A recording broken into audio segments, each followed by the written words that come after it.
Quand il m'a dit, quand je n'étais qu'une masse informe, ça c'est Somme 139 verset 16, mes yeux te voyaient. Et sur ton livre était écrit tous les jours de ma vie avant qu'aucun d'eux n'existât. Donc c'est une révélation que David a eue et Dieu m'a donné un éclairage particulier par rapport à ce passage et je m'en suis approprié. C'est devenu mon passage.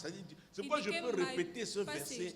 Oh mon Dieu, tu me réveilles, je parle de lui. Donc j'ai compris que Dieu avait déjà établi arrêté son plan pour ma vie. Donc je ne vis pas pour aller ça et là, je vous donne un but. Alléluia. Tu dois vivre pour un but. Le but de Dieu. Avec les gens qui vivent pour un but, pour accomplir le but de Dieu, ces personnes sont concentrées dans ce que Dieu les a appelés à faire. Il n'y a pas de place pour la distraction. Et quand bien le monde essaie de les décourager, ils savent se fortifier dans le Seigneur pour réussir.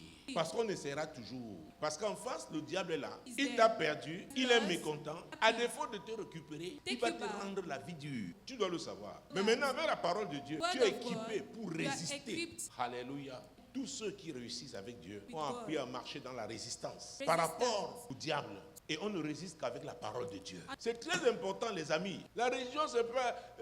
aujourd'hui, c'est une série d'activités. Non. Je parle de Christ. Il n'a rien à voir avec la religion. Ce que je sais, c'est qu'il a donné une mission à chacun. Le but pour lequel il vit. Alléluia. Alors... souvenez-vous, à l'entame de la conférence, la dernière ici, la rencontre des étoiles, j'avais dit que ce n'est pas le jour où tu mets ton pied dans une église pentecôtiste que Dieu a conçu le plan pour ta vie. David dit, quand je n'étais qu'une masse informe, tes yeux me voyaient. Sur ton livre était écrit tous les jours de ma vie, avant qu'aucun d'eux n'existât. C'est pourquoi je ne prie jamais pour que ce soit un chrétien qui soit occupe tel ou tel poste. Quand tu comprends ta mission, Dieu va t'utiliser. Le salut, c'est autre chose. Mais si tu comprends ta mission, je dis quelle que soit ta religion, Dieu va t'appeler. Il y a des gens qui ne sont pas chrétiens, mais ils sont des personnes intègres, avec des principes forts, des valeurs fortes. Ils servent. Et à contrario, à l'église, vous trouvez des gens qui sont là tous les jours, mais des personnes mesquines, terribles en société. Parfois occupent les places d'anciens,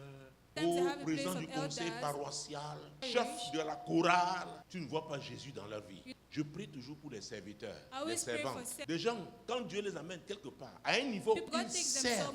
Donc ne viens pas me dire, oh vraiment, prie pour moi pour que j'occupe tel poste.